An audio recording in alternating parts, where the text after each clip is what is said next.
అందరికీ నమస్కారమండి. ఈరోజు మనం ఒక చిన్న కానీ చాలా ముఖ్యమైన విషయం గురించి మాట్లాడుకుందాం. మన జీవితాన్ని ప్రశాంతంగా, ధైర్యంగా ఎలా మార్చుకోవచ్చో చెప్పే ఒక అందమైన రహస్యం ఇది. మరింకెందుకు ఆలస్యం, మొదలుపెట్టేద్దామా? ఒక్కసారి ఆలోచించండి.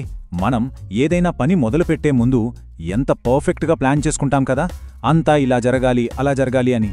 కానీ అనుకోకుండా ఏదైనా అడ్డంకి వస్తే, మనం వేసుకున్న ప్లాన్ అంతా తలకిందులైపోతే అప్పుడు ఎంత టెన్షన్గా, కంగారుగా ఉంటుందో కదా. దీన్ని అర్థం చేసుకోవడానికి ఒక చిన్న కథ చెప్తాను. రాహుల్, ఆశా అని ఇద్దరు స్టూడెంట్స్ ఉన్నారనుకుందాం.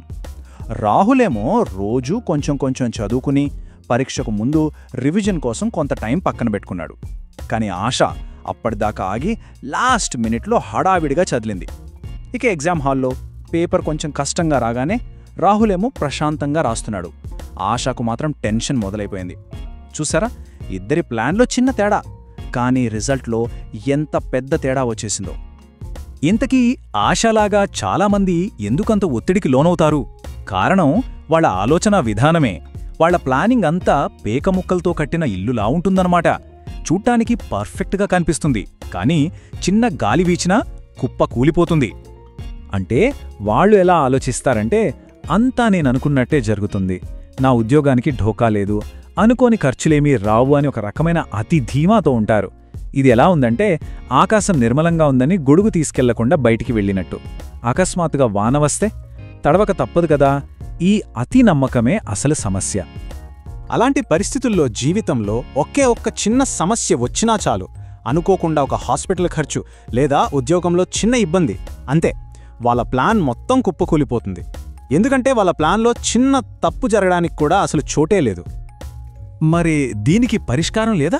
ఉంది. అదే ఈరోజు మనం నేర్చుకోబోతున్న ఆ అందమైన రహస్యం. మన జీవితానికి మనమే ఒక సేఫ్టీ రోప్, అంటే ఒక భద్రతా తాడుని ఏర్పాటు చేసుకోవడం అన్నమాట. దీన్నే రూమ్ ఫర్ ఎర్రర్ అని అంటారు. అంటే ఏంటో తెలుసా? అనుకోనివి జరిగినప్పుడు కూడా తట్టుకోవడానికి మన ప్లాన్స్లో కొంచెం అదనపు సమయాన్ని, కొంచెం అదనపు డబ్బుని, ఇంకాస్త భద్రతని మనమే ఏర్పాటు చేసుకోవడం. అంతే, చాలా సింపుల్ కదా. ఇది మన రోజువారీ జీవితంలో ఎలా ఉంటుందంటే, ఉదాహరణకు ఒక చిన్న ఎమర్జెన్సీ ఫండ్ పక్కన పెట్టుకోవడం, లేదా ఆఫీస్లో ఒక పనిని డెడ్లైన్ కన్నా ఒక రోజు ముందే పూర్తి చేయాలని టార్గెట్ పెట్టుకోవడం, మన జాబ్తో పాటు ఇంకో కొత్త స్కిల్ నేర్చుకోవడం, చివరికి ట్రాఫిక్లో ఇరుక్కున్నప్పుడు టెన్షన్ పడకుండా ఓపికగా ఉండటం కూడా ఈ రూమ్ ఫర్ ఎర్రర్ కిందికే వస్తుంది. చూడండి, మన దగ్గర ఇలాంటి ఒక బఫర్, ఒక సేఫ్టీ నెట్ ఉన్నప్పుడు మనం సమస్యల నుండి బయటపడటమే కాదు, అసలు ఏ సమస్య వచ్చినా భయపడకుండా చాలా ప్రశాంతంగా ముందుకు వెళ్ళగలుగుతాం. ఇది కేవలం డబ్బు గురించి మాత్రమే కాదు, మన మనశ్శాంతికి సంబంధించిన విషయం. సరే, ఈ ఐడియా వినడానికి సింపుల్గా ఉంది కదా, కానీ ఇది ఎంత పవర్ఫుల్లో చెప్పడానికి ప్రపంచంలోనే పెద్ద పెద్ద వ్యక్తులు, గొప్ప గొప్ప కంపెనీలు దీన్ని ఎలా ఉపయోగిస్తాయో కొన్ని ఉదాహరణలు చూద్దాం రండి. ఒక కొండ ఎక్కే వ్యక్తిని ఊహించుకోండి. తను ఎప్పుడూ ఒకే తాడు మీద ఆధారపడడు, తనతో పాటు రెండో తాడును కూడా తీసుకెళ్తాడు.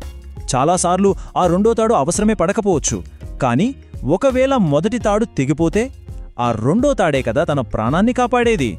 మన జీవితంలో ఈ రూమ్ ఫర్ ఎర్రర్ అనేది కూడా సరిగ్గా అలాంటి ప్రాణాలను కాపాడే భద్రతా తాడు లాంటిదే. ఇక మన దేశంలోనే చూసుకుంటే టాటా గ్రూప్ ఒక గొప్ప ఉదాహరణ. వాళ్ల బలం ఎంత వేగంగా ఎదుగుతున్నారనే దానిలో కాదు, ఎంత సిద్ధంగా ఉన్నారనే దానిలో ఉంది. వాళ్ళు ఎప్పుడూ కష్ట సమయాల కోసం పెద్ద మొత్తంలో డబ్బుని పక్కన పెడతారు.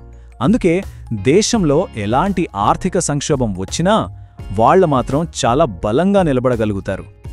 అలాగే ప్రపంచంలోనే పెద్ద కంపెనీ అయిన అమెజాన్ కూడా ఇదే ఫాలో అవుతుంది.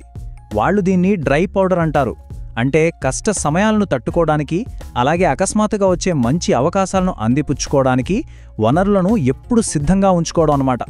చూసారా, ఈ భద్రతే వాళ్ళని మరింత శక్తివంతంగా మారుస్తుంది. ఈ కథలన్నీ వింటుంటే చాలా ఇన్స్పైరింగ్గా ఉంది కదా. సరే, ఇప్పుడు మన వంతు. మన జీవితంలో మన సొంత భద్రతా ప్రణాళికను నిర్మించుకోవడానికి టైం వచ్చింది. దీనికోసం పెద్ద పెద్ద మార్పులేమీ అవసరం లేదు. ఈ రోజు ఒక చిన్న అడుగుతో మొదలుపెట్టొచ్చు. అదెలాగో చూడండి. ఇదిగో ఒక సింపుల్ ప్లాన్. మొదటిది, కనీసం 3 నుండి 6 నెలల ఖర్చులకు సరిపోయేంత డబ్బుని ఎమర్జెన్సీ ఫండ్గా స్టార్ట్ చేయండి. రెండోది, ఇల్లు కొనడం లాంటి పెద్ద నిర్ణయాలు తీసుకునేటప్పుడు బడ్జెట్లో ఒక 10% ఎక్స్ట్రా పెట్టుకోండి. మూడోది, మీ రోజువారీ పనులలో కొంచెం బఫర్ టైం ఉండేలా చూసుకోండి. ఇక చివరిగా, మీకు ఇష్టమైన ఒక కొత్త స్కిల్ నేర్చుకోండి. ఈ చిన్న అడుగులు చాలు, మీ జీవితం చాలా బలంగా మారుతుంది. దుర్గా సర్ గారు చెప్పిన ఈ మాట చూడండి, ఎంత అద్భుతంగా ఉందో.